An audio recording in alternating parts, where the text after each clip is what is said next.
buenas tardes, tengan todos ustedes, amigos, amigas, ¿me escuchan?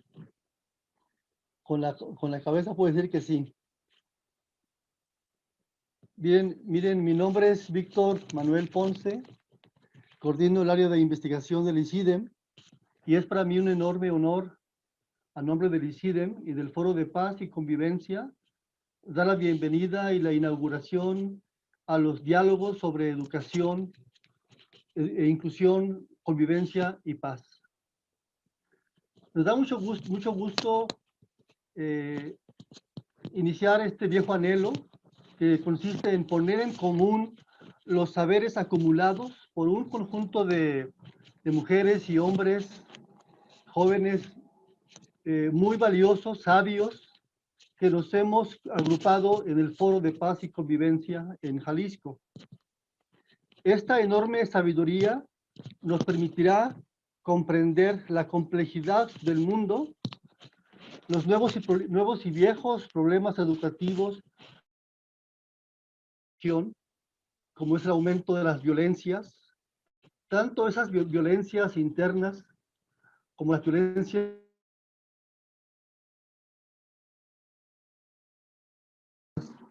y por supuesto que afectan y disminuye la posibilidad de educar.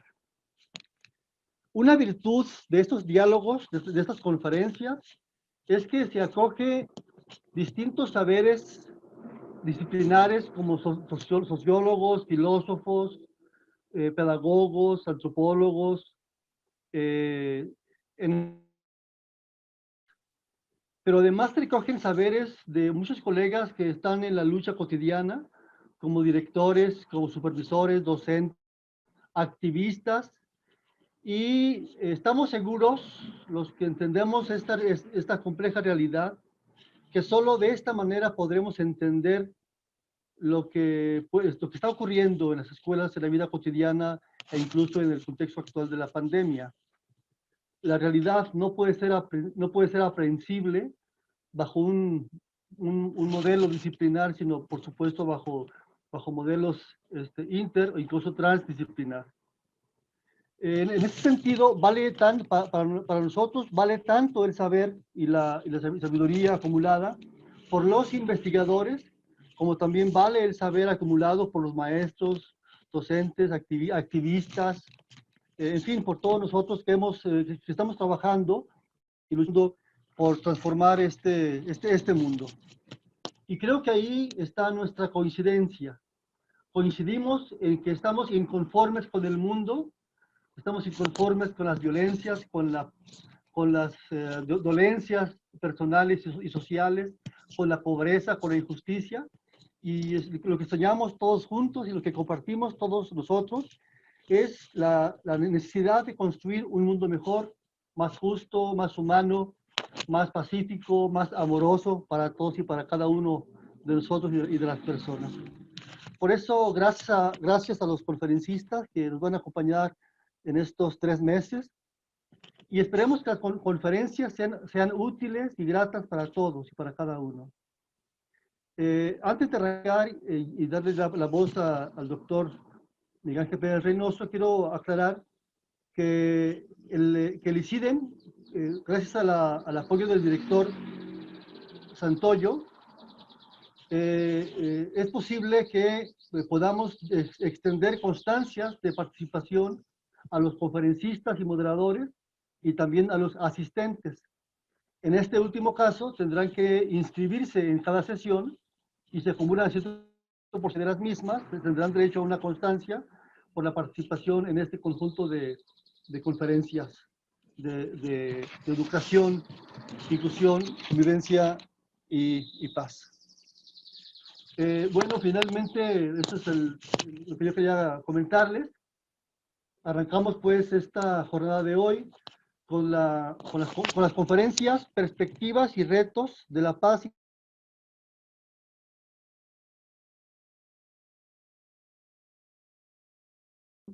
Una gran persona que es el doctor Miguel Ángel Pérez Reynoso, a quien les cedo la voz. Gracias, suerte y ánimo. Buenas tardes a todos, a todas. Pues para mí es un gusto, es una satisfacción y un compromiso que me toque moderar este primer espacio de diálogo, este primero de 14, en esta sesión inaugural, que va a ser diálogo a tres voces de tres nacionalidades diferentes: México, El Salvador, Colombia, Colombia, El Salvador, México, El Salvador, Colombia, México, como ustedes quieran poner en el orden. La idea es hacer un diálogo informado. Tenemos a dos colegas que se han dedicado a trabajar en el asunto de la convivencia, de los problemas de violencia, de las alternativas al respecto, y este espacio es el espacio inaugural de estos encuentros.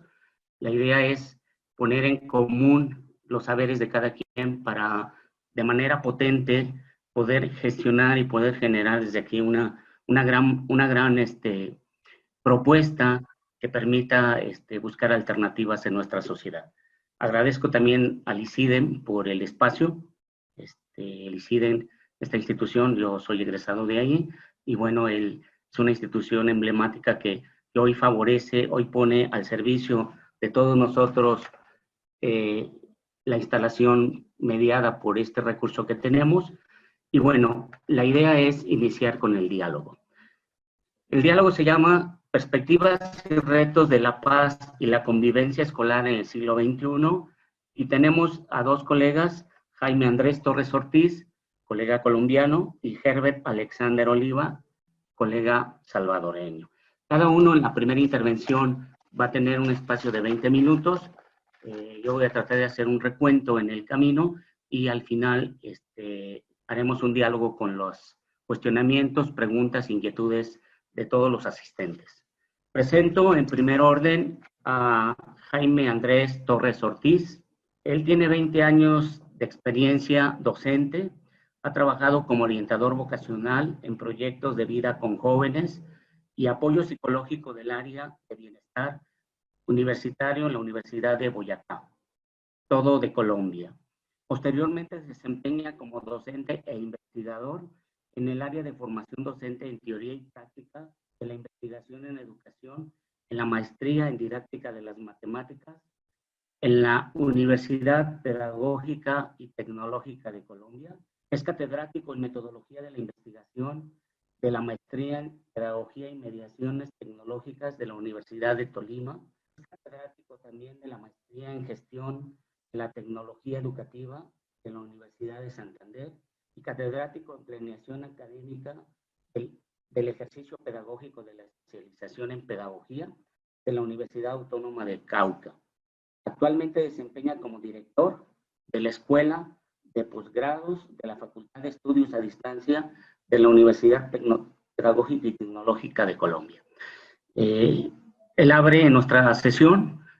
Para mí es un gusto estar aquí delante de tantas personas talentosas, y ojalá y hagamos un diálogo informado que a todos nos sirva. Adelante, Jaime, tienes 20 minutos. Les pido a los ponentes que busquemos una forma de automoderación.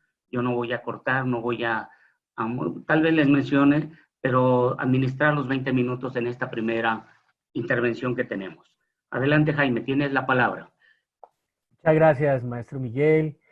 Un saludo cordial al profesor Víctor y a mi compañero y amigo, el profesor Herbert Oliva, con quien hemos tenido muchas conversaciones, diálogos, hemos compartido múltiples experiencias en todo este avatar de la educación, aquí en Colombia, como también en otros países de Latinoamérica. Es un placer para mí poder también estar aquí presente con todos los colegas del estado de Jalisco en México, compartiendo estas experiencias, compartiendo estos trabajos de investigación que respaldan mi formación, mi trayectoria laboral, y que antes que nada me gustaría compartirlo como un colega más, como alguien que ha tenido la oportunidad de poder encontrarse con este espacio, con este momento y con esta posibilidad de poder aprender un día más sobre lo que es nuestra práctica como maestros, como docentes. Me voy a permitir compartir la presentación que traje para ustedes en este día y que precisamente tiene que ver, ¿sí?, Agradezco me confirmen con su cabeza si la están viendo, si puedan sentir con la cabeza si se está viendo la presentación. Muchas gracias. Gracias, profesor Víctor. Gracias. Voy a compartirla para todos con el fin de poder precisamente reflexionar sobre este tema que nos convoca y que se denomina perspectivas y retos de la paz y convivencia en el siglo XXI. Quiero comentarles que precisamente aquí en Colombia, hoy, en este momento, se están dando múltiples situaciones adversas, coyunturales, para todo esto que tiene que ver con la situación social, económica, política, y que pues, como todos sabemos, ha sido afectada e incidida por este tema en la pandemia ocasionada por el coronavirus. Hasta ahorita, el 1 de septiembre, se da la posibilidad de generar una apertura de varios sectores de la economía para que nuevamente las personas puedan salir y realizar su vida diaria, su cotidianidad. Se exceptúa solo un espacio, entre otros más, que es el de la educación. El sector educativo se mantiene en estos momentos bajo la metodología virtual o metodología remota. Por lo tanto, quienes ejercemos la docencia, nos encontramos actualmente desarrollándola específicamente desde nuestras casas, con el uso y con el apoyo de Internet. En Colombia, a la par de esta actividad, esta situación que se está dando, quiero compartirles también que como país latinoamericano, nosotros vivimos condiciones muy similares que pues en su mayoría están asociadas a una serie de aspectos del cual no podemos desligarnos y que nos hace precisamente situarnos en una realidad que vale la pena reflexionarla, analizarla, comprenderla como educadores y entre todos compartir estas experiencias y estas alternativas, solución para saber cómo enfrentar de cara a la realidad en estos momentos esas situaciones complejas que determinan este día a día y que no están lejanas de lo que voy a exponer a continuación. Cuando se habla de perspectivas y retos de la paz y convivencia en el siglo XXI, a mi modo de ver, yo la interpreto, sobre todo en nuestro contexto latinoamericano, como la cinta Moebius, que todos seguramente la conocen y aquellos en especial que trabajan en el campo de la física, de la matemática. Esta cinta de Moebius nos muestra que más allá de todas sus particularidades, de sus flexiones, de sus movimientos, de sus trayectos, nos remite a un mismo punto de partida, a un punto de partida que es origen. Yo entiendo perspectivas y retos en términos, si me permiten compartir esta postura epistemológica de una realidad latente de la cual no podemos distanciarnos, con la cual no podemos hacer rupturas, no podemos crear, diríamos, no podríamos anularla, porque si la anulamos, pues estaríamos simplemente habitando otra realidad, otro mundo distinto, y por ello, pues no podemos negarla. Es una realidad que se crea, que se construye alrededor de una utopía. Y la utopía es la que todos los educadores buscamos. Es un ideal, es aquello que nos permite realizarnos como personas, como seres humanos, como gestores sociales, como agentes sociales a través de los cuales buscamos que precisamente se transforme esa realidad. Una realidad latente, clara, certera, frente a una utopía. Entonces comienzo hablando precisamente que las perspectivas y retos de la paz y convivencia en el siglo XXI nos pone de cara y de frente hacia esa situación que pues no es una situación sencilla. Yo digo que los que trabajamos como educadores, bien sea en el ámbito universitario, bien sea en el ámbito de la secundaria, de la primaria, de los primeros años de formación, vivimos situaciones muy adversas y muy difíciles.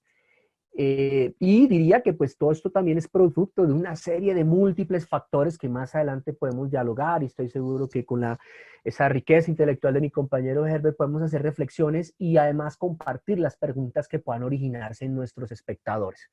Cuando hablamos de perspectivas nos situamos o nos encontramos en una realidad en la que muchas veces caemos como esos sujetos sociales que de repente se encuentran con un mundo y un contexto en el cual son apenas unos lectores, breves lectores de una breves lectores de un hecho histórico y social. Esa realidad ¿Qué la determina en estos momentos en nuestro ámbito educativo?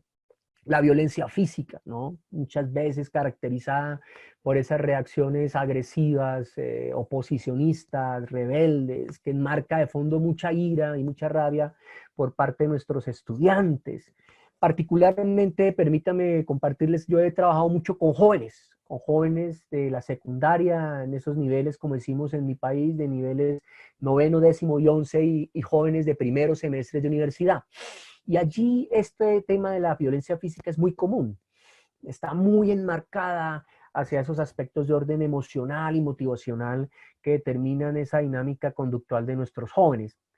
Aparece también la discriminación como esta situación compleja y adversa de nuestra labor diaria en la cual muchas veces se discrimina por la condición social, se discrimina por la raza, por el color de piel, se discrimina por esa condición también histórica, cultural, que determina a cada sujeto, a cada persona, o la discriminación que sucede producto precisamente del género y de la condición que determina a cada sujeto y a cada persona con respecto a qué género es el que lo identifica, o la discriminación con la que nos encontramos muchas veces y que está asociada precisamente a esa discriminación de orden sexual o incluso discriminación política.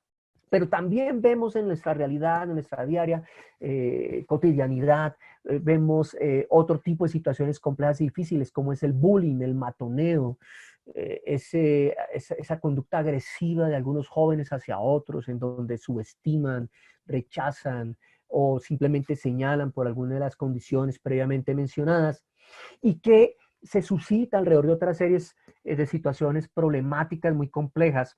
Hablo de la realidad y me sitúo en ella porque es en lo que estamos viviendo a diario nosotros los educadores, y que tiene que ver, por ejemplo, con el pandillismo, muy común en nuestra Latinoamérica, y en donde vemos que precisamente es a partir de esa situación del pandillismo que lleva a otras problemáticas complejas como es el narcotráfico, la pobreza extrema, en donde se encuentra que muchas de nuestras comunidades que conforman nuestras naciones simplemente están por fuera de todas esas agendas económicas y políticas y no son tenidas en cuenta para esos proyectos que deben darse con respecto a esos saltos socioeconómicos que tanto anhelan nuestras naciones, asociado a su vez de una situación también muy común y que estamos viendo en muchos colegios y muchas instituciones educativas.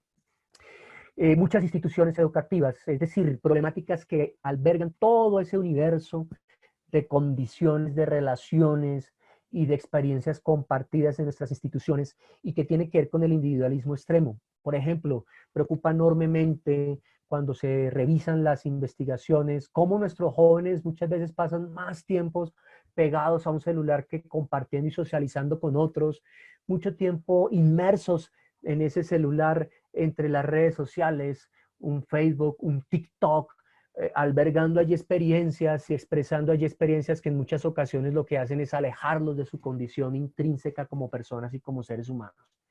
Todos estos elementos que configuran esta realidad, digamos, es como prácticamente ese universo complejo en el cual los educadores vivimos ese día a día y tenemos que enfrentarnos a lo que allí está pasando, porque no hay otra posibilidad más que la de cumplir con un reto enorme que es ese currículo que tanto institucional como socialmente se exige en términos más aún de las expectativas que se procuran cuando se trata de formar sobre los saberes, sobre el conocimiento y sobre ciertos dominios conceptuales y áreas o especialidades más allá de lo que impera supuestamente en lo humano. Bien, continúo. En ese sentido, en ese orden de ideas, aparece una utopía. Y esa utopía es hacia donde nosotros los educadores queremos llevar a nuestros estudiantes. Es un escenario ideal. Incluso algunos dirían que las realidades, más allá de lo que anhelamos como educadores, que es buscar las utopías, cumplir las utopías, terminarían en distopías, ¿no? Varios análisis epistemológicos y filosóficos nos dicen que el mundo, más allá de querer cumplir un escenario ideal, pareciera que está prácticamente cumpliendo un escenario real que lastimosamente nos conlleva a eso que se denomina como la distopía, es decir, todo lo contrario de lo que anhelábamos. Pero hago esta puesta en contexto. ¿Sí? ¿Me escuchan? En este momento, por favor, gracias, sí. Que me apareció un mensaje que me decía que en este momento había sido silenciado por el anfitrión, pero bueno, continúo. Y una utopía en la cual nosotros todos queremos habitar como educadores. Yo sé y estoy seguro que todos los que estamos aquí presentes es como ese mundo en el cual nosotros quisiéramos vivir y que nuestros estudiantes fluyeran en ese mundo de una manera clara, precisa, serena y sobre todo muy en relación con el otro. Esa utopía está caracterizada por el respeto, la solidaridad, la convivencia con la diferencia, la aceptación del otro, las prácticas de inclusión en donde se den los espacios para la participación, para que todo aquel que no tiene una posibilidad educativa la tenga, pueda llegar a contar con ella, la generosidad y la aprobación, las conductas prosociales, el autocuidado, ese asistencialismo e inclusión que es tan importante para algunas comunidades cuando hablamos de la necesidad de poder trabajar de manera certera en lo que corresponde ya con el acceso hacia las posibilidades educativas, de salud, de oportunidad laboral, económica, ¿cierto? ¿Y todo para qué? Para poder satisfacer necesidades básicas, sobre todo para aquellas poblaciones que están en situaciones muy difíciles y que no pueden acceder a estas posibilidades. Diríamos que esto que menciono acá es lo que definiría como la utopía, es el estado ideal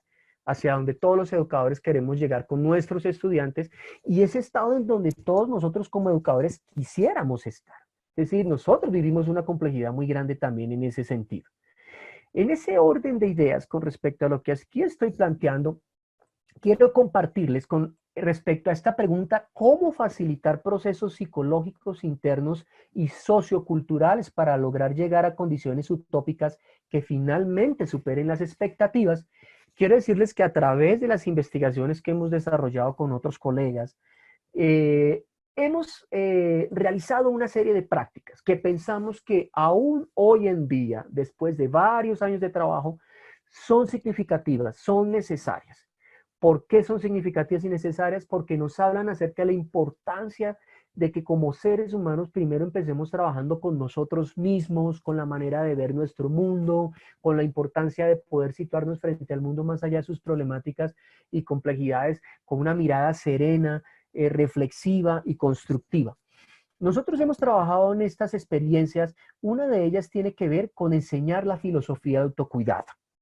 Y enseñar la filosofía del autocuidado tiene relación precisamente con el cuidar de sí mismo, bajo una perspectiva de una conciencia sana, en una mente sana, ¿sí? En una relación directa que se configure allí muy bien todos esos momentos que sí pueden llegar a ser frustrantes, le permitan al estudiante ante todo desarrollar habilidades sociales, conocerse a sí mismo, construir su capacidad, su propio potencial.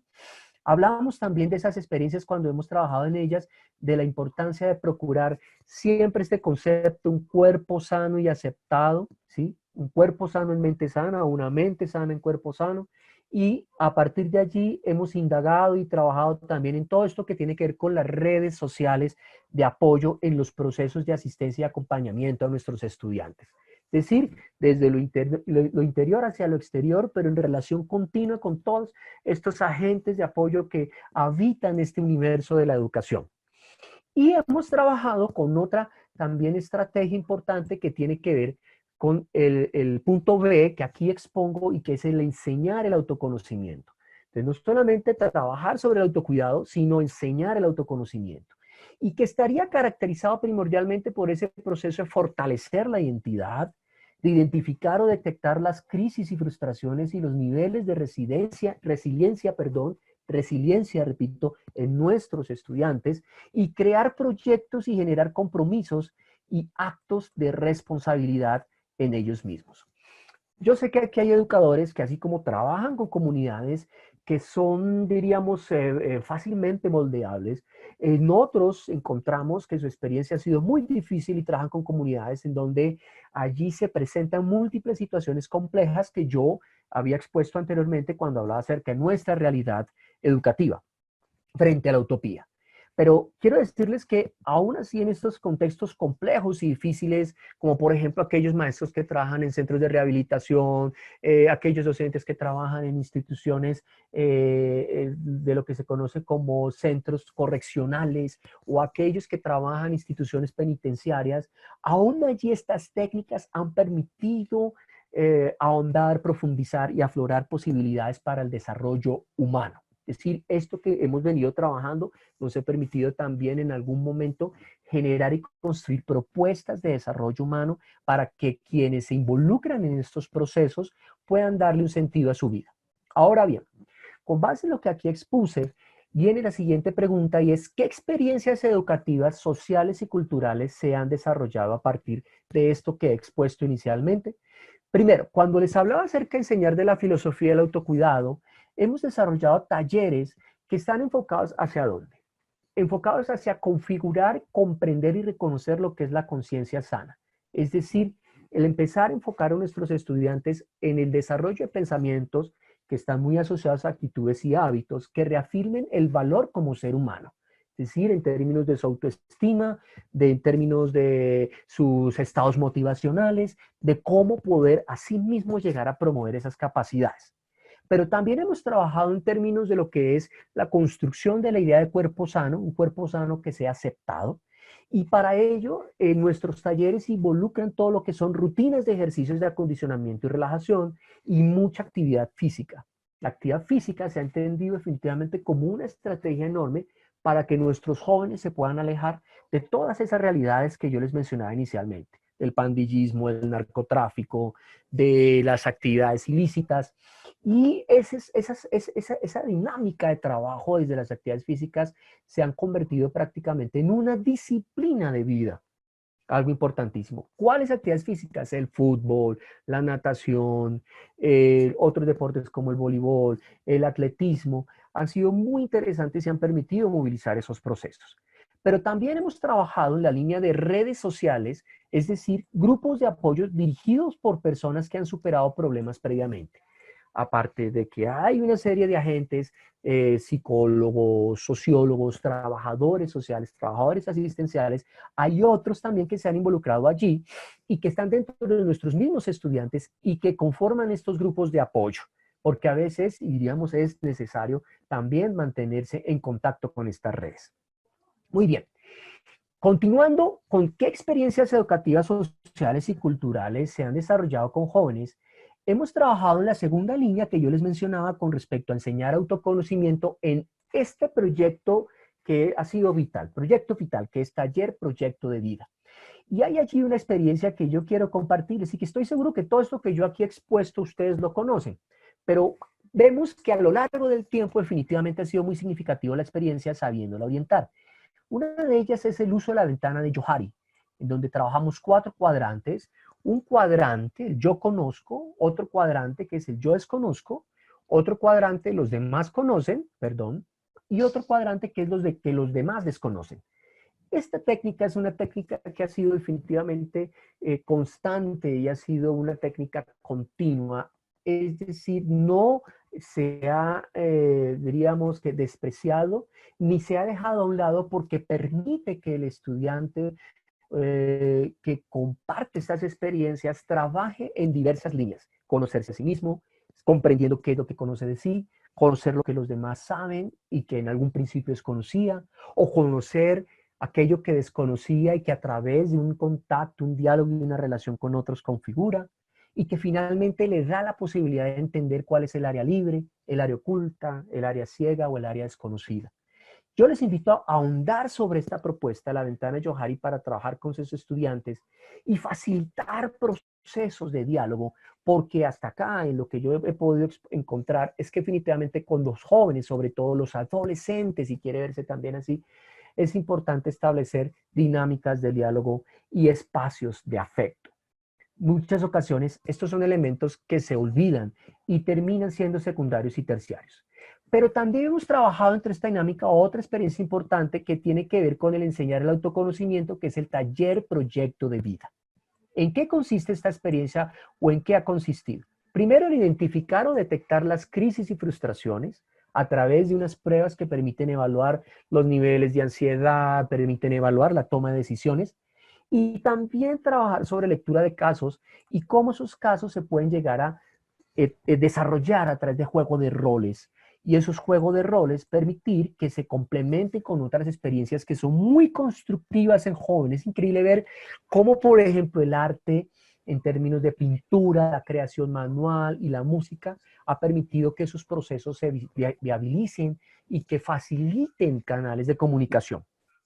También hemos desarrollado allí en Proyecto de Vida el tema presentación personal, en donde el estudiante, a partir de una primera exploración que hace de quién es y cuáles son sus intereses y anhelos, puede asimismo establecer e identificar talentos, cualidades y fortalezas.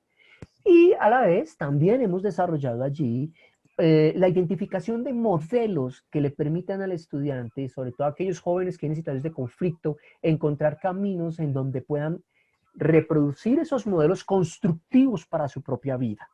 Personas que integran redes y que son reconocidas como mediadores y gestores sociales y personales, terminan siendo redes de apoyo y configurándose como modelos a seguir para una vida sana, para una autoestima reconocida como un referente de lo que es sano y una conciencia sana que asimismo albergue pensamientos, que integre, que construya pensamientos asociados hacia lo que tiene que ver el logro, que es otros elementos que también hemos trabajado. En estos talleres que hemos desarrollado sobre nuestro segundo punto, que es el autoconocimiento, hemos trabajado en lo que tiene que ver con la construcción de esa identidad, que es el desarrollo de la figura de la autoimagen, la reflexión sobre anhelos y deseos, y el desarrollo de preguntas vitales que son significativas para un buen proyecto de vida, que es, ¿qué deseo hacer en mi vida? ¿Por qué? ¿Para qué? ¿Cómo? ¿Cuándo? ¿Dónde?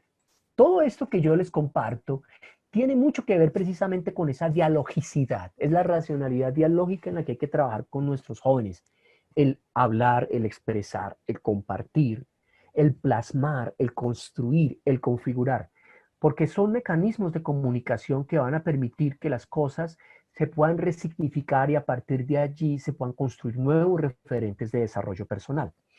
En ese sentido, también hemos hecho unos talleres muy interesantes y que tienen que ver con lo que significan los valores.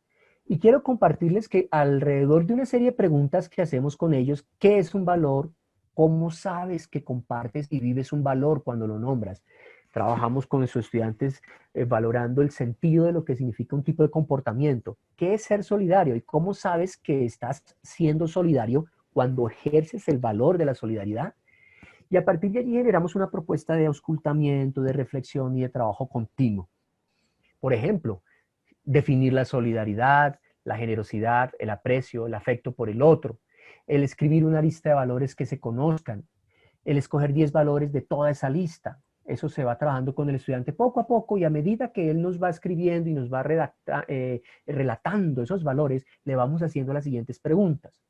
Y dentro de ese proceso finalmente llegar a uno que es el escoger 10 valores de toda esa lista que den como resultado un valor, el más importante. Ya para finalizar, ¿qué hemos encontrado? Que en muchas ocasiones a nuestros jóvenes les gusta que definitivamente uno de esos valores sea el más significativo y preponderante, y tengo que decirlo porque seguramente usted lo ha mencionado allí, es el dinero. Aparece entre los 10 primeros siempre. Y el dinero obviamente de la mano de la estabilidad económica, de la capacidad adquisitiva, del poder tener un ingreso, del poder vivir cómoda y adecuadamente. Pero que es un valor que en últimas discute o esgrime con el sentido epistemológico y filosófico de los otros valores. Enseñamos sobre la esencia de los otros valores, pero nunca imaginamos que nuestros jóvenes hoy en día le estén dando un sentido a eso que más allá de ser un elemento propio del comportamiento ético, no deja de ser más que una expresión de un objeto que se significa con otro valor.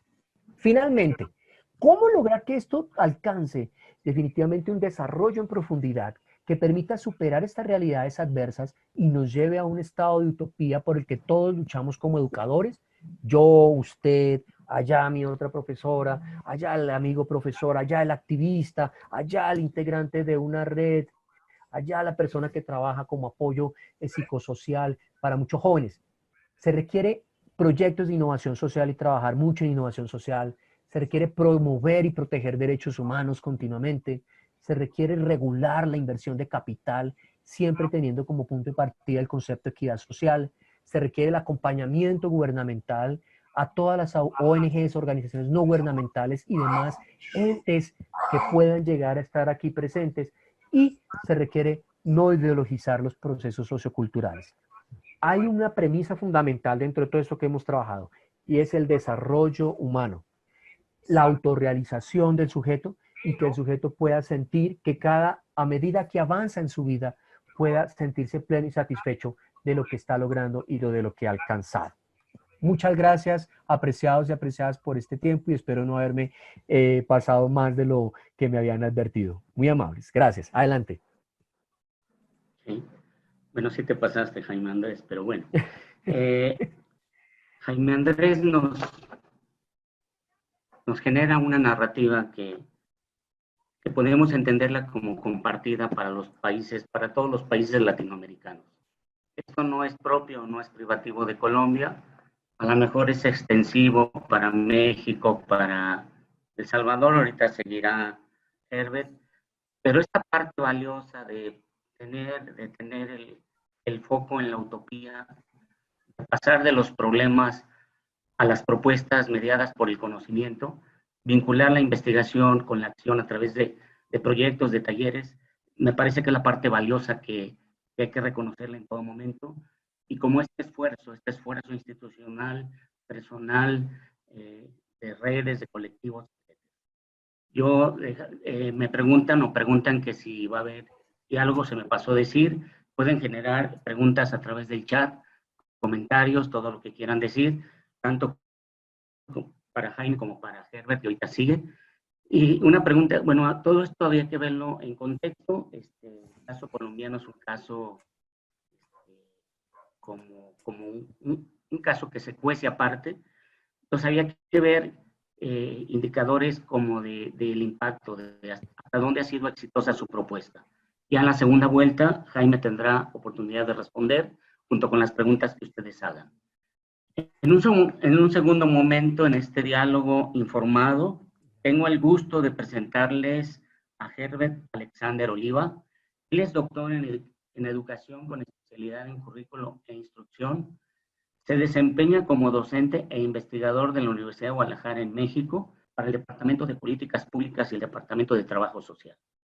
Es además becario CONACYT México en calidad de estudiante de un segundo doctorado en gestión de la educación superior por el CUSEA, Centro Universitario de Ciencias Económicas y Administrativas de la Universidad de Guadalajara, reconocido autor de varios libros alusivos al ámbito educativo y conferencista internacional. Es además coordinador para El Salvador de la Red de Docentes para América Latina y el Caribe, REDOLAC, y coordinador para El Salvador de Verano TIC. Es un colega que me supongo va de aquí para allá, de México a El Salvador, de El Salvador a México. No sé hasta dónde ya se siente de acá, pero bueno, hoy nos va a compartir su exposición. Le doy la palabra a Herbert. Le recuerdo que tiene 20 minutos, no lo voy, 20, 25, bueno, el tiempo que él disponga. Y en la segunda parte pasaremos al diálogo, las preguntas que ustedes hagan, las preguntas que podemos ir planteando en el camino, las preguntas que yo puedo hacer para una segunda vuelta y cerrar nuestro primer encuentro. Adelante, Herbert, tú tienes la palabra. Muchísimas gracias, doctor Miguel. Como Chabela Vargas, nacimos en Centroamérica, pero mexicanos de corazón. Eso creo que ya no nos los pueden quitar. En primer lugar, darle gracias a Dios por la oportunidad de interactuar con ustedes. Si tengo problemas de dicción, no es que no pueda hablar, sino que un aparato que tengo en la boca en este momento me impide en algunos momentos gesticular o articular de manera idónea las palabras. Pero lo importante es la motivación y la gana que tengo de poder establecer en esta tertulia el abordaje de lo que implica la paz y la convivencia. Yo voy a tomar un punto de partida que es el hecho de cómo percibimos quienes trabajamos en el aula la paz y la convivencia en tiempos de COVID. ¿Qué es lo que ocurrió el antes y en el devenir de lo que estamos enfrentando en estas nuevas latitudes postmodernistas del abordaje educativo? Y para ello Me permito compartirles pantalla. Si me permiten tantito.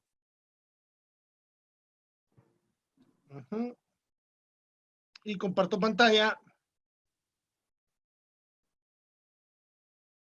Perfecto.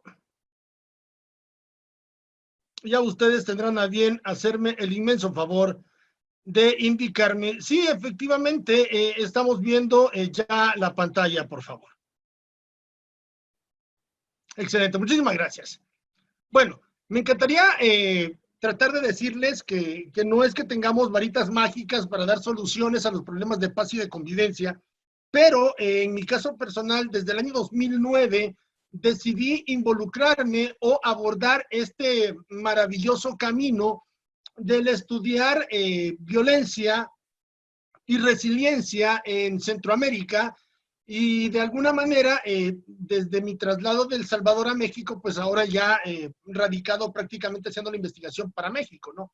En ese sentido, me tocó colaborar por muchos años para una universidad desde su Instituto de Ciencia e Investigación en 350 escuelas que tenían como característica fundamental el trabajo con maras. Entonces, ¿cómo implementábamos la mejora de ambientes escolares en medio de estudiantes con récord delictivo, con perfiles criminales, en donde la muerte, la zozobra y familias viviendo con menos de $2 al día era el pan diario? Es decir, una familia ganaba en promedio 50 pesos mexicanos al día. Entonces, a partir de eso, ¿cómo vivíamos los que trabajábamos en la escuela pública el tema de la paz y de la convivencia en las instituciones educativas?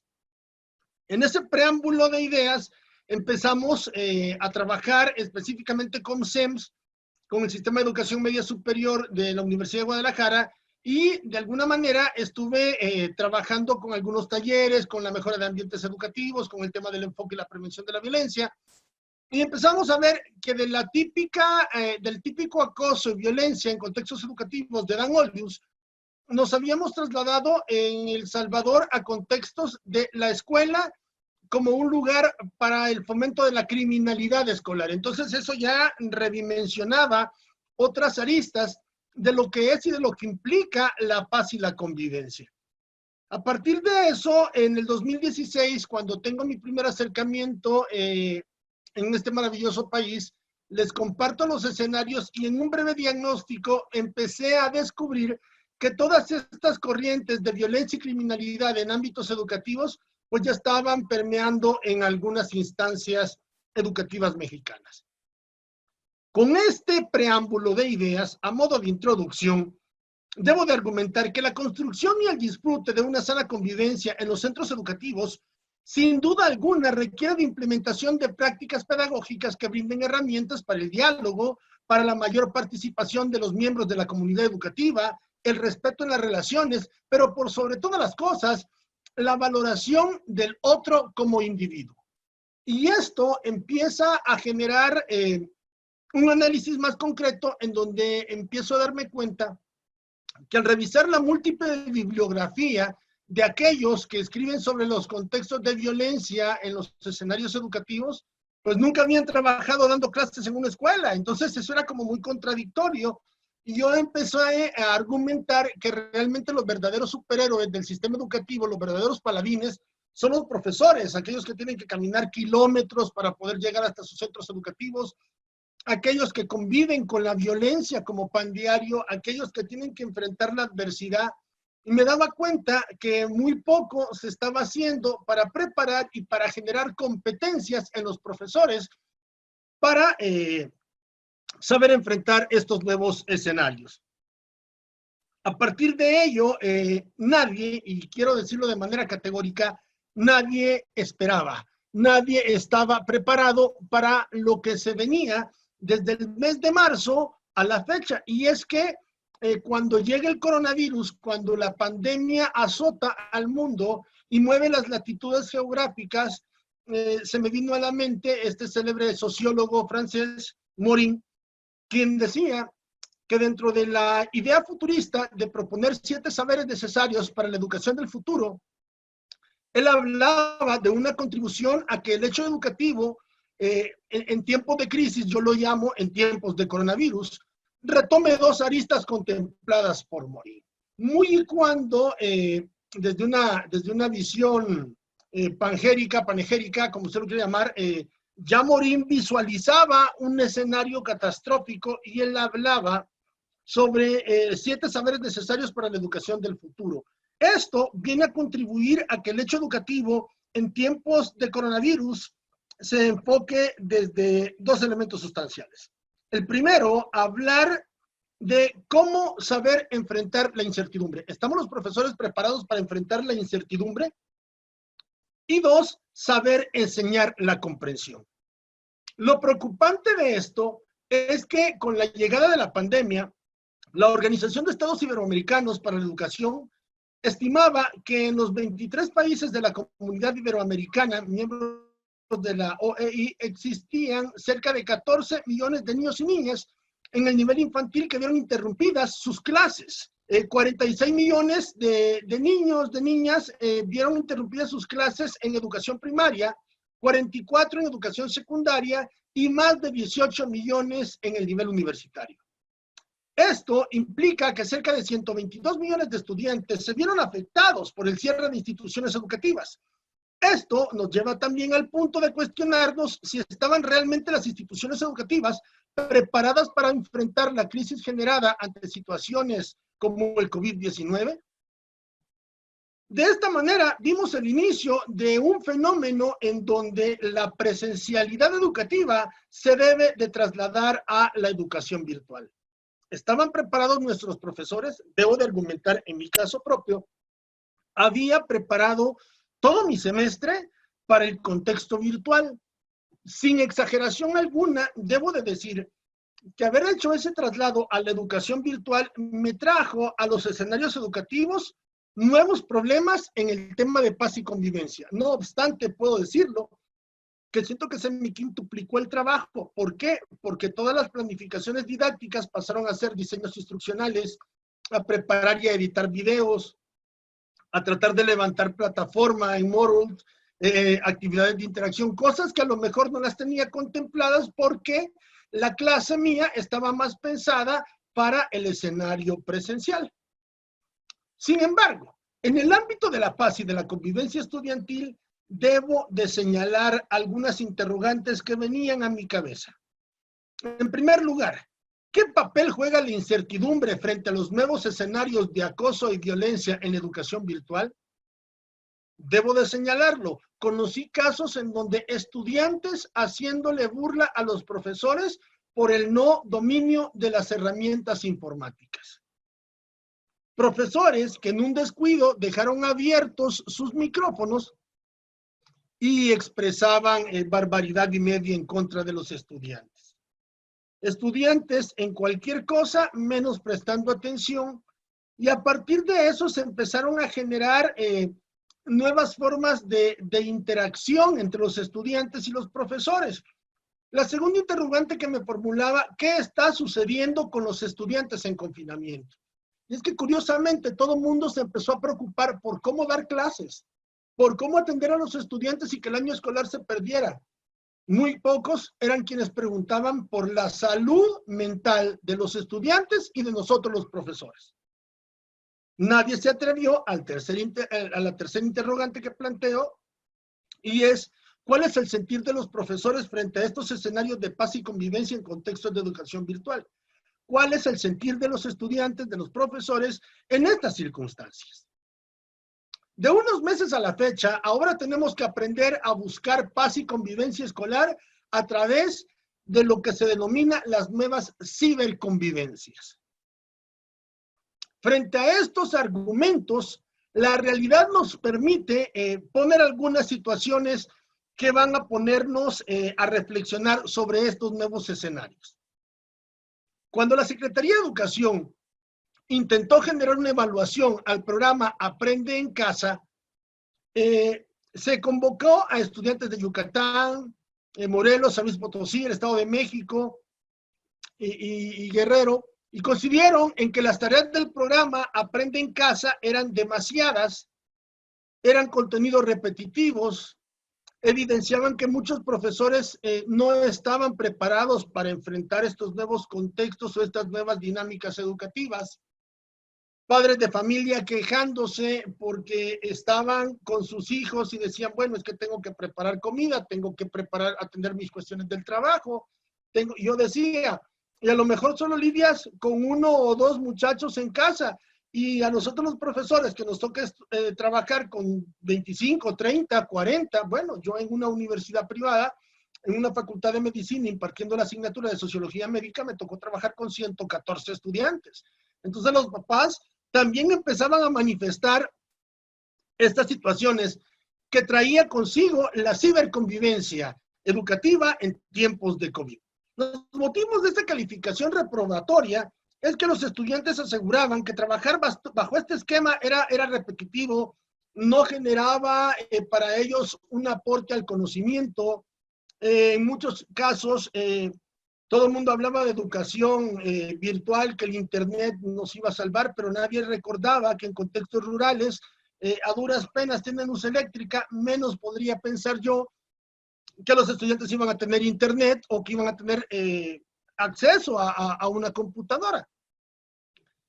Con esto tenemos claro que muchos de los estudiantes tuvieron que valerse por sí solos, no solamente para soportar el estrés que genera el confinamiento, la violencia que aumentó con los escenarios de ciberconvivencia, tuvieron que buscar un autoaprendizaje, tuvieron que buscar medios para aprender sin profesores. Y con esto empezamos a detectar otras nuevas panorámicas, otras nuevas aristas que aparecían en los medios de comunicación, en las noticias, en los medios, en el Internet, y yo me cuestionaba mucho al respecto.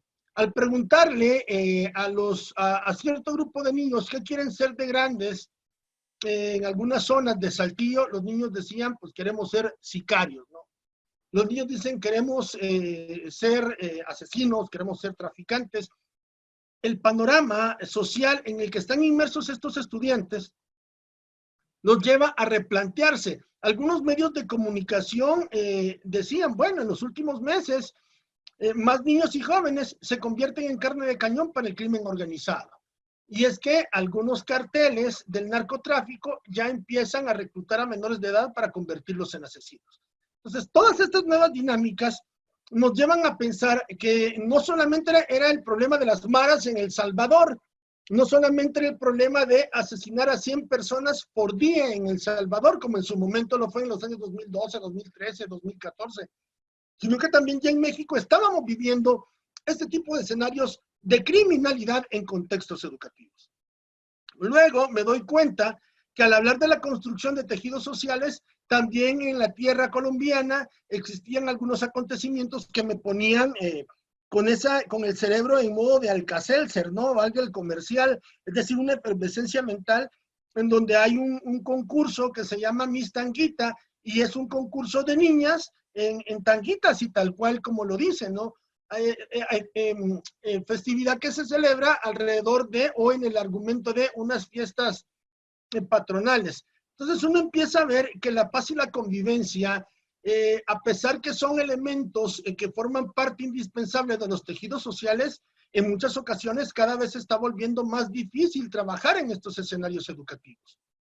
Y es que precisamente los nuevos escenarios educativos, sobre todo ahora en tiempos de pandemia, nos obligan a los estudiosos del fenómeno a buscar crear mejores prácticas que incidan en una cultura de paz escolar que desde la virtualidad se genere una perspectiva restaurativa de la sana convivencia escolar.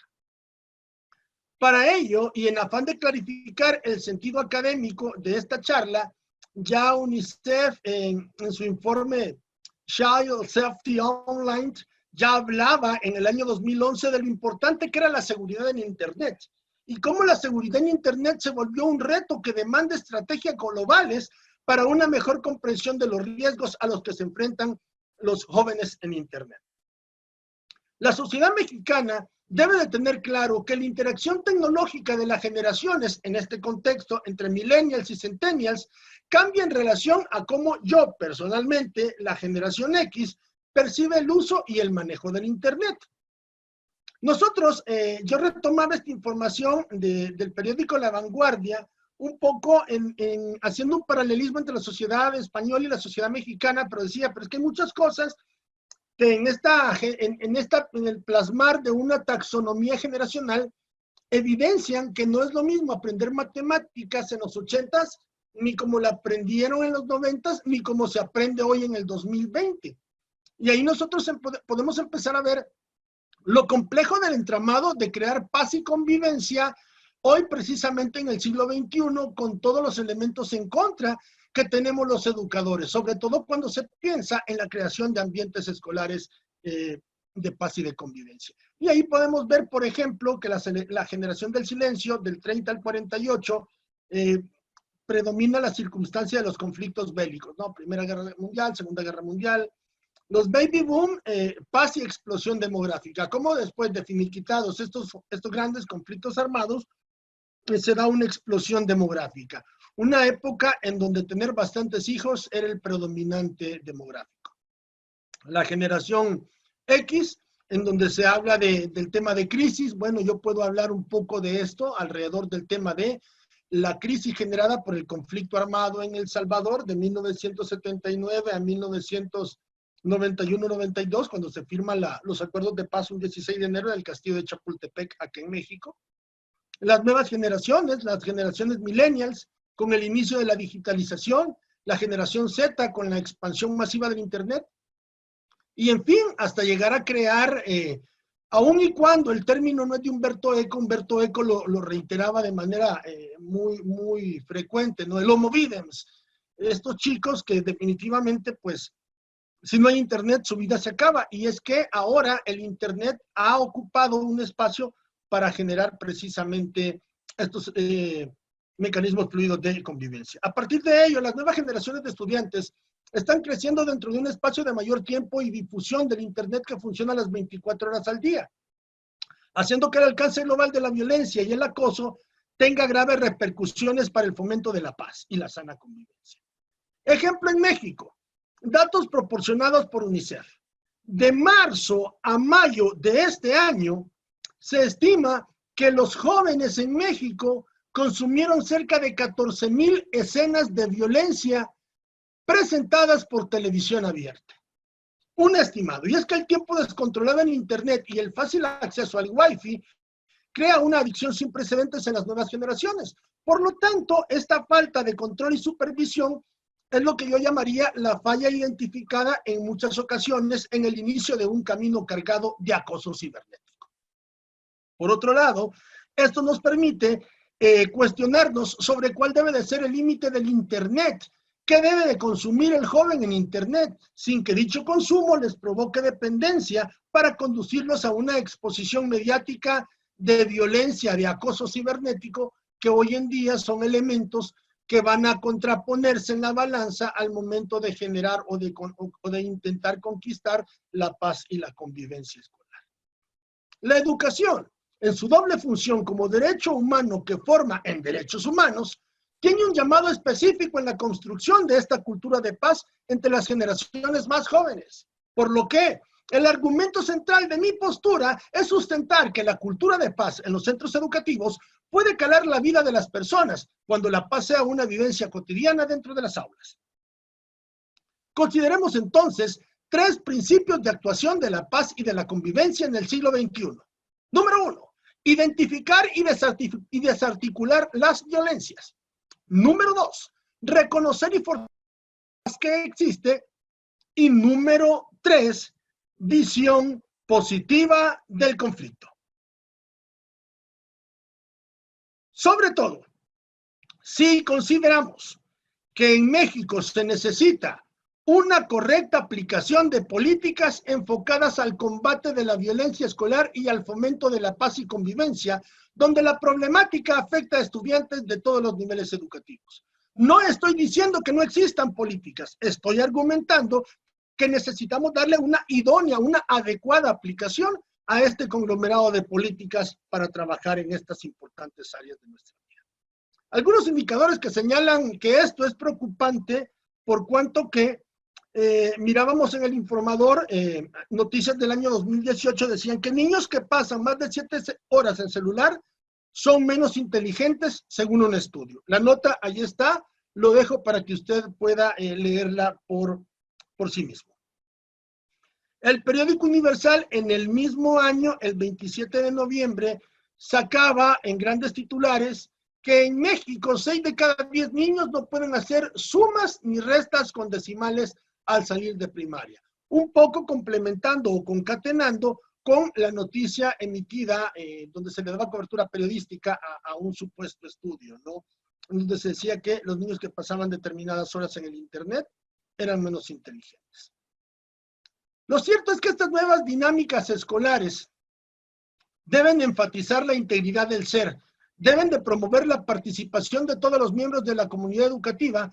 ¿Con qué fin? Con el fin de ofrecer un espacio seguro para el diálogo y la construcción conjunta de valores.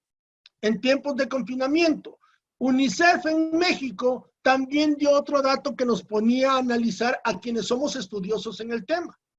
Aumentó cerca del 30% la violencia por Internet en niños de 7 a 17 años, derivando en 5 a 7 horas diarias de consumo de Internet al día. Con esto nos planteamos algunos retos.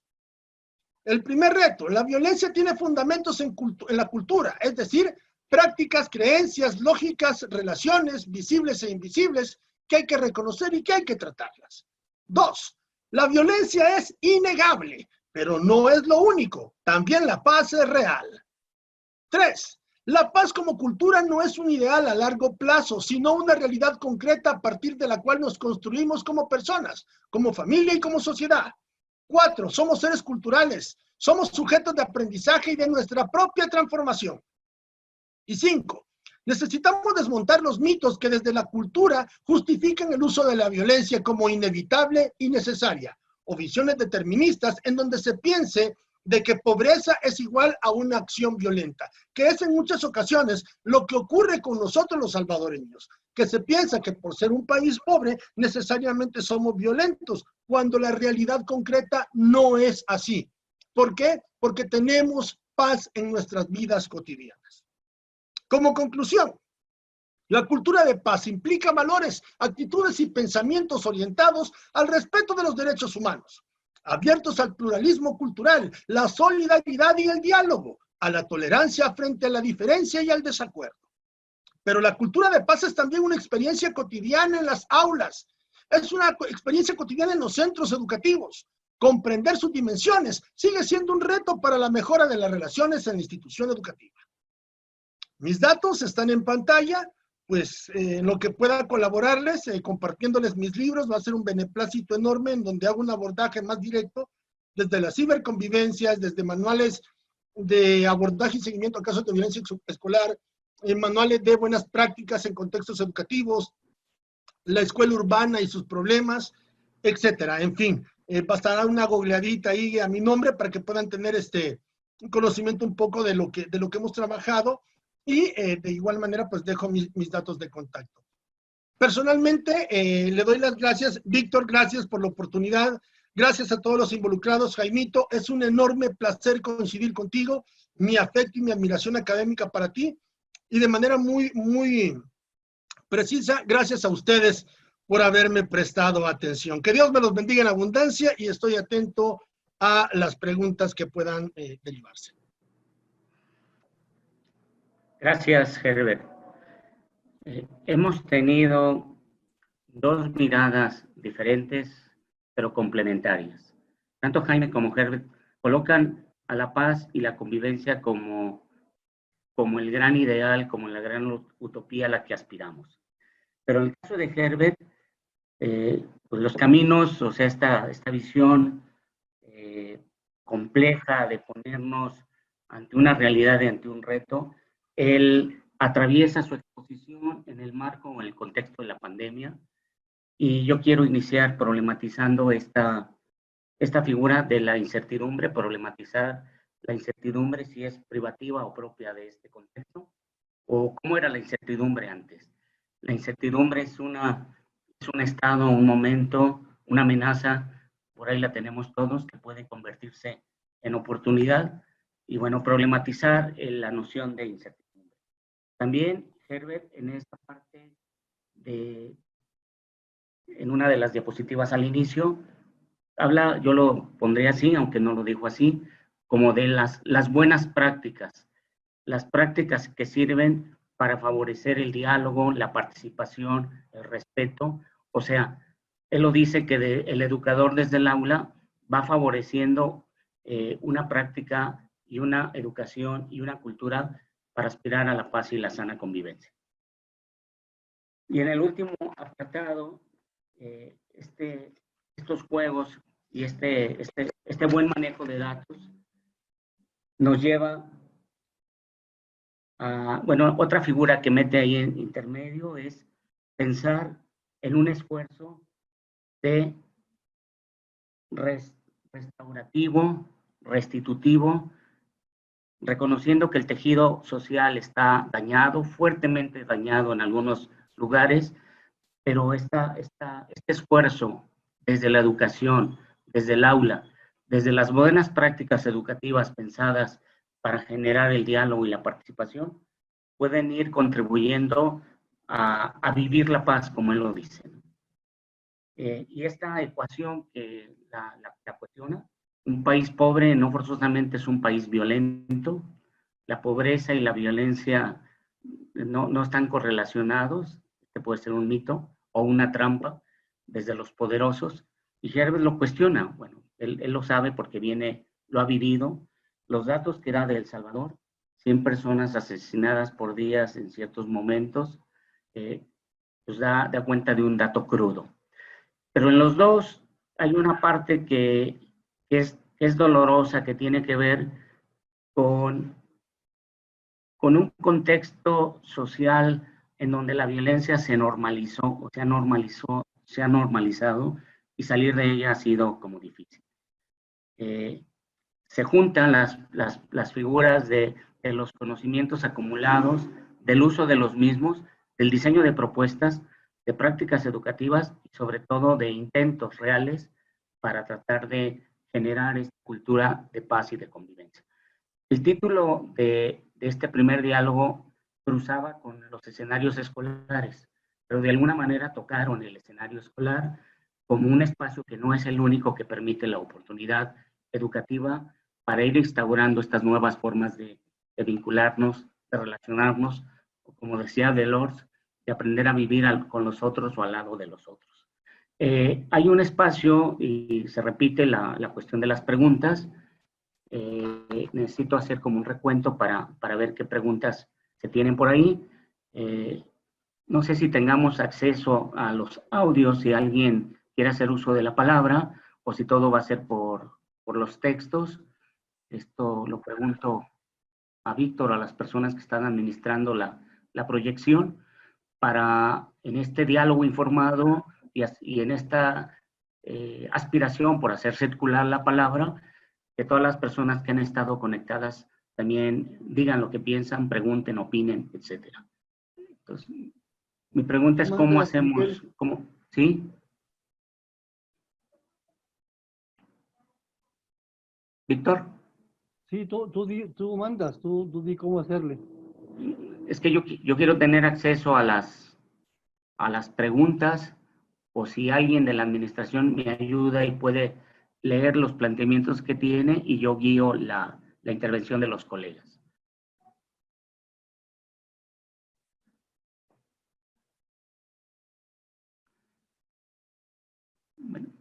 Bueno, aquí tengo algunas.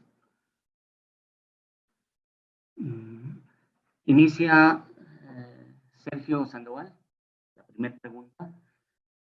Voy a hacer un recuento global de lo que tenga acceso y regresaríamos a la intervención de los ponentes, invertiríamos el orden.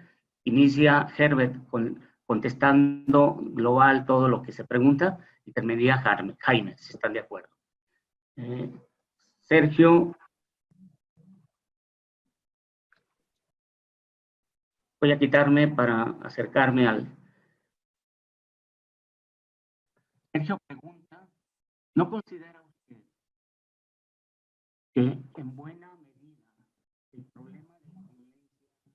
en la escuela obedece a un abandono sistemático de la sociedad civil por parte del Estado? Gracias por su pregunta. La escuela como generadora, respetuosa y perpetuadora de los vicios de la sociedad. ¿Qué hay de esto? ¿Se educa o se simula?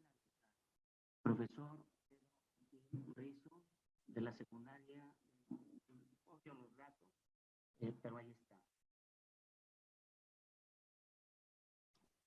Bueno, esas son las preguntas a las que yo tengo acceso.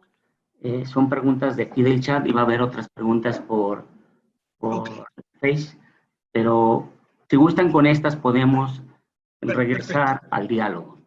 Considerar en buena medida que el problema de la violencia en la escuela obedece a un abandono sistemático de la sociedad civil por parte del Estado, en buena medida tiene razón de ser, pero ojo, la primera institución que socializa desde la concepción axiológica el fomento de valores morales es el hogar.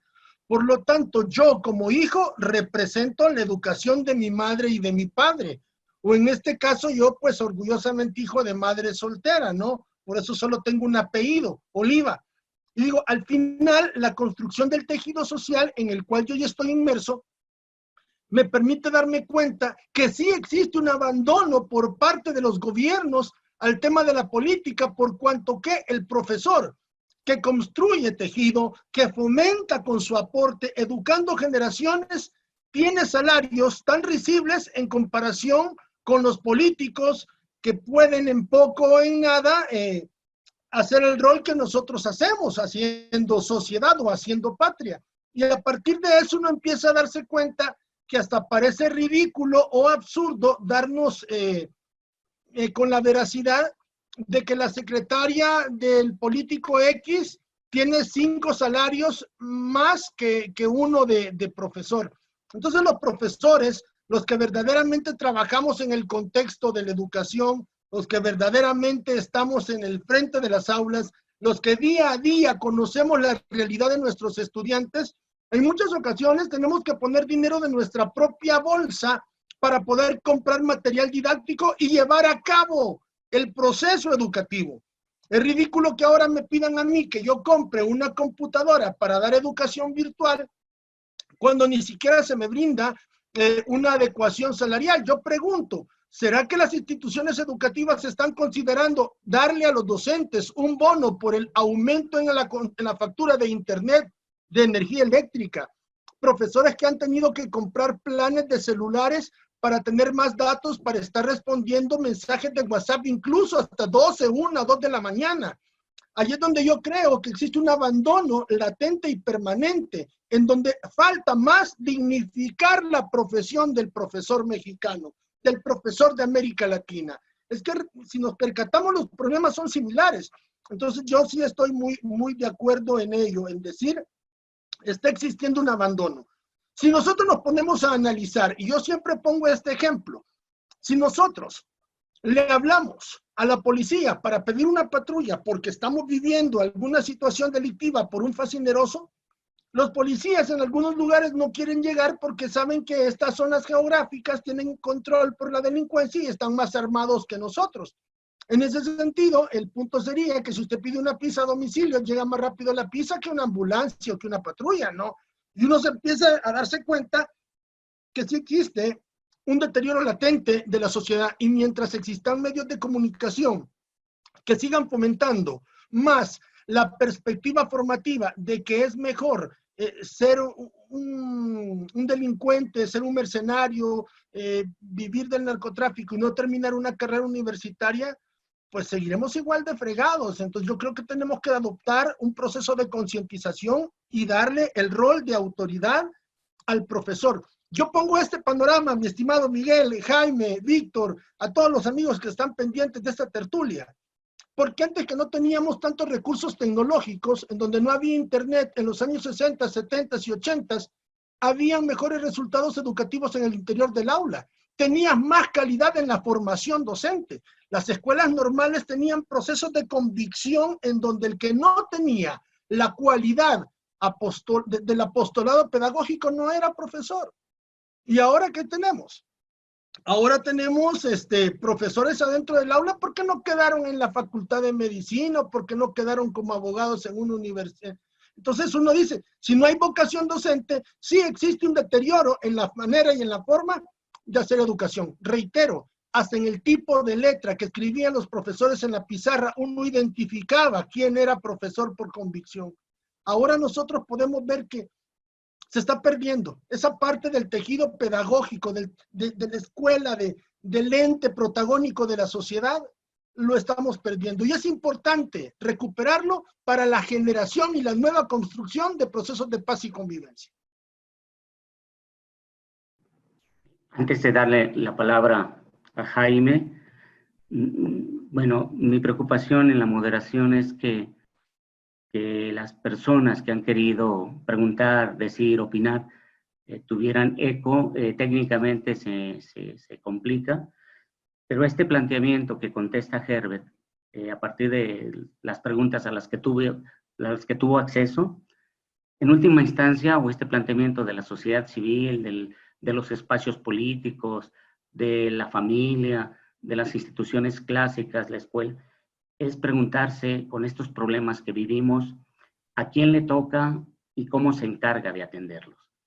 Porque esta cultura de depositar a los otros o a otros ámbitos lo que le toca a cada quien ha generado que el problema se haga más grande.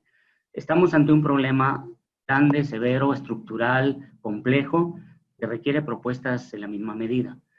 Y el riesgo mayor al que podemos caer en estos momentos es ser reiterativos o abusar de los lugares comunes en términos de las propuestas, cuando los problemas de violencia, de agresión, de amenaza requieren que seamos como más creativos, más inventivos, más innovadores en términos de lo que hemos venido haciendo. No porque lo que hemos venido haciendo no sirva, pero a veces la parte de la contraparte y su fuerza termina rebasando todo tipo de esfuerzos personales, institucionales, escolares, etc. Bien, Jaime, ¿tuviste acceso a algunas preguntas? Tienes chance de la palabra y tal vez en la parte final tengamos un último espacio para que cierren con alguna intervención de cierre así muy sintética. Jaime. Gracias, maestro. Leo acá las últimas preguntas. Una de ellas ya respondió mi compañero Herbert, pero hay otras que son bastante provocadoras, diría yo, que nos permite confrontarnos como educadores con respecto a nuestro rol.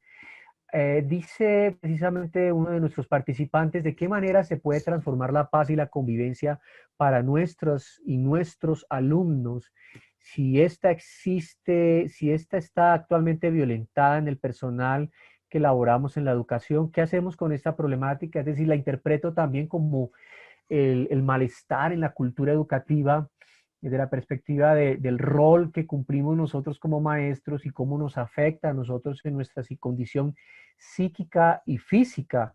Es un elemento bastante complejo y se está suscitando. Y hay otra reflexión allí que se plantea, si me permiten leerla, ¿cómo podemos hacer para de que desde el gobierno, las familias y las escuelas podamos lograr que no solo sea utopía la paz en las escuelas y en la sociedad y en el país? ¿Qué nos está faltando como sociedad? Yo quiero decirles como docente, como maestro, pero también como ciudadano colombiano, que a diario en nuestro país y en Latinoamérica se suscitan muchas situaciones difíciles al interior de nuestras escuelas. La pandemia lo cambió todo. Y yo diría incluso que con la pandemia algo que llevó a que las cosas prácticamente se reubicaran en este espectro de los lugares que como agentes sociales nosotros ocupamos en la sociedad, llevó primero a una gran deserción, a una gran deserción. Es decir, si en México pasó eso, en Colombia también sucedió lo mismo. Segundo, llevó a que no hubiese la suficiente cobertura de orden tecnológico, sobre todo en las zonas rurales. Y tercero, llevó a movilizaciones virtuales. Es decir, creo que si hay algo ahorita que corresponde empezar a trabajar como maestros, como docentes, que de alguna manera estamos siendo afectados directa o indirectamente en nuestra práctica, es el de empezar a construir como comunidad docente latinoamericana, si me permiten, aquí nos involucramos todos, un nuevo manifiesto acerca de cuál es el rol que nosotros exigimos se cumpla, se respete, retomando también las palabras de mi compañero Herbert, que se cumpla, que se respete, que se reconozca socialmente. Aquí en Colombia hace varios años se hizo un estudio muy profundo, se llamaba el estudio de la excelencia del maestro, desarrollado por un exministro de Hacienda, un economista, Guillermo Perry, en donde se compraba la necesidad de que el rol del maestro fuera uno de los más importantes, superando otros roles profesionales en la sociedad. Y se hacía un estudio comparado con otros países, como en este caso Finlandia, Noruega y Suecia, países nórdicos que son modelos de la educación en el mundo. El estudio era muy claro y buscaba tres cosas. Primero, reconocer la movilidad social docente como un medio de emancipación para que se respete su condición como educador en Colombia y, si me permite, en Latinoamérica. Segundo, visibilizar práctica de los docentes en todos los niveles educativos, creando redes sociales unitarias a través de las cuales el docente sea uno de los líderes y gestores sociales para allí poder empoderar los derechos humanos y los deberes y los derechos de la educación de nuestros estudiantes. Y tercero, se hablaba también de la importancia de que se profesionalizara la labor docente y no llegara a esta labor cualquier otro profesional. Aquí en Colombia sucedió lo contrario, una época en que la falta de docentes llevó a que entraran a esa práctica muchos educadores. De todo esto ha hablado también mi amigo Herbert y estoy complementando la idea.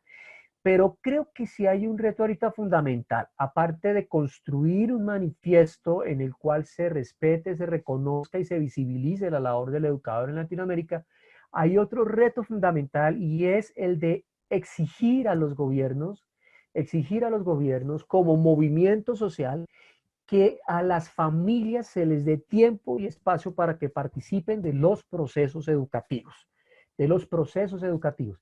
Es decir, que no solamente las familias, padres, mentores, tíos o quien esté a cargo de la tutoría del estudiante se dedique a trabajar 7 días, 24 horas, sino que el gobierno le respete dentro de sus prácticas cotidianas, sociales y culturales también un espacio para que acompañe a sus estudiantes, a sus hijos, a sus orientados en la formación educativa. Segundo elemento que pienso que sería muy importante. Y segundo, otro punto importantísimo a tener en cuenta dentro de las preguntas que aquí se suscitan, y es que hay zonas de silencio todavía en nuestros países, aquí sucede en Colombia, en donde el Estado no ha llegado. Nosotros tenemos 24 departamentos en nuestro país, de los cuales 4 departamentos en este momento han sido prácticamente olvidados por nuestro Estado y no hay una representación allí estatal que dé cuenta acerca de la importancia de esos deberes y derechos humanos y aparte de esos deberes y derechos educativos.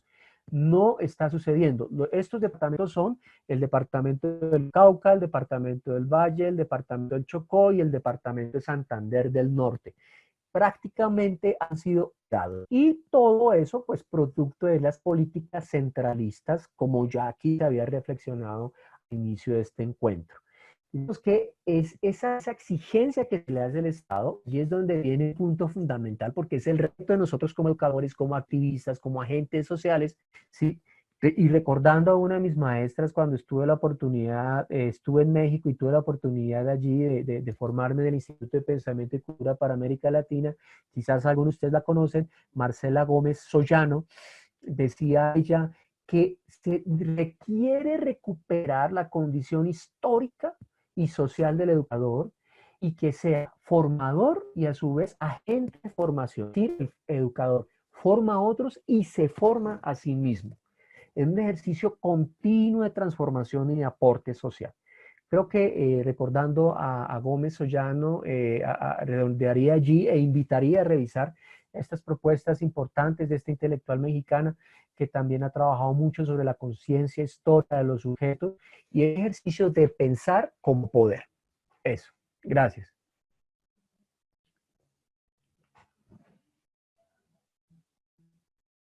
Adelante. Estamos a punto de cerrar nuestro primer diálogo informado de este primero de 14. Y aquí Víctor nos hace una propuesta concreta. Aspirar a ponerle líneas a esta gestación de un manifiesto que sirva como articulador para unir a la comunidad docente latinoamericana en la perspectiva de pedir lo que en justicia para todos debería de ser.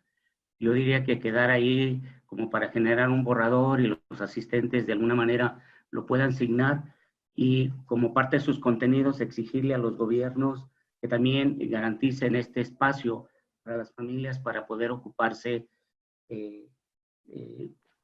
como él lo planteó, pues como espacios de atención, de ayuda para poder atenderse y atender a sus hijos.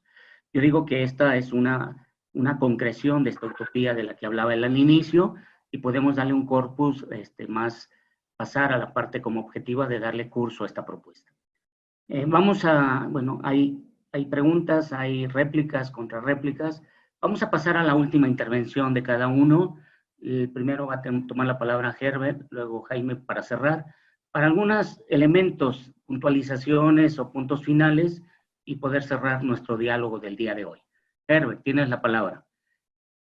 Muchísimas gracias. Hemos llegado al punto en donde si no pagas el internet, no hay educación para gran parte de la población mexicana. Este hecho hace que la educación ya no sea ni pública ni gratuita. Preocupante. Las actividades que estamos intentando desde una concepción propositiva deben de llevarnos a la puesta en práctica de ejercicios que permitan al estudiante aprender a ser resilientes, a enfrentar la adversidad, porque si ustedes me lo cuestionan, yo creo que en lugar de mejorar, el escenario puede ir encrudeciéndose más y más si no seguimos generando y fomentando la paz y convivencia como pilares fundamentales de los hechos educativos en los contextos escolares. A título personal, pues no tengo más que agradecer la oportunidad para poder emitir esta pequeña y fraterna tertulia en donde se puede compartir puntos de vista. Agradezco, y desde mi trinchera educativa, en lo que pueda colaborar, pues qué mejor manera de ponerme siempre a sus órdenes en modo desinteresado. Que Dios me los bendiga en abundancia y un beneplácito enorme compartir con ustedes. Gracias, Herbert. Jaime, tienes la palabra para las últimas líneas, cerrar, si es que tienes algo que decir. Sí, muchas gracias. Sí, cuando quisiera complementar precisamente aquí ante una de las reflexiones que hace un asistente, el profesor Martín Rizo, cuando me lo manifiesto es el que como educadores nos pronunciemos en términos de lo que implica el escribir, el redactar, el construir y el socializar las experiencias que han sido constructivas para cada uno de nosotros y que pueden replicarse en otros contextos. A la par, que es pertinente que se tenga en cuenta que hay una emergencia cultural, que un abordaje que nos permitiría entender esa emergencia cultural que existe en la educación, sobre todo en Latinoamérica, es el de revisar nuestras raíces sociales, culturales, una mirada muy sociológica y antropológica que permita comprender cómo es que nosotros estamos racionalizando esa realidad, cuál es la mirada hacia el mundo, cómo debemos actuar, cómo debemos desarrollar esa experiencia. Y diría que los retos son enormes. En las escuelas hoy en día yo diría que el proceso está en integrar todas las posibles disciplinas. Y esa es una responsabilidad también del Estado, no solo educadores como educadores, no solo el que enseña matemáticas, el que enseña física, el que enseña química o el que enseña ciencias sociales, sino también el psicólogo, el antropólogo, el sociólogo, la trabajadora social, el psicoterapeuta. Es decir, que las disciplinas orientadas hacia las humanidades empiecen a integrar las aulas. Es un llamado, es una urgencia porque necesitamos de todas las posibles áreas del campo escolar de las humanidades para que acompañen estos procesos de resignificar y de reinterpretar qué es este mundo en el que estamos viviendo y cuál es la complejidad que nos rodea. Muchas gracias a todos de verdad por la invitación. Bien. Hemos abierto hoy, es la sesión de apertura estos diálogos informados sobre educación, inclusión y convivencia, auspiciados de alguna manera, facilitados por el Foro de Paz y Convivencia y el ICIDEM, y esperemos que esta sesión inaugural pues abra, no podemos cerrar todo, no se puede decir todo, como dice por ahí un poeta, no todo cabe en un foro, en un diálogo. Apenas abrimos y vamos a tener oportunidad semana a semana. Quiero anunciar la próxima semana tendremos la segunda sesión.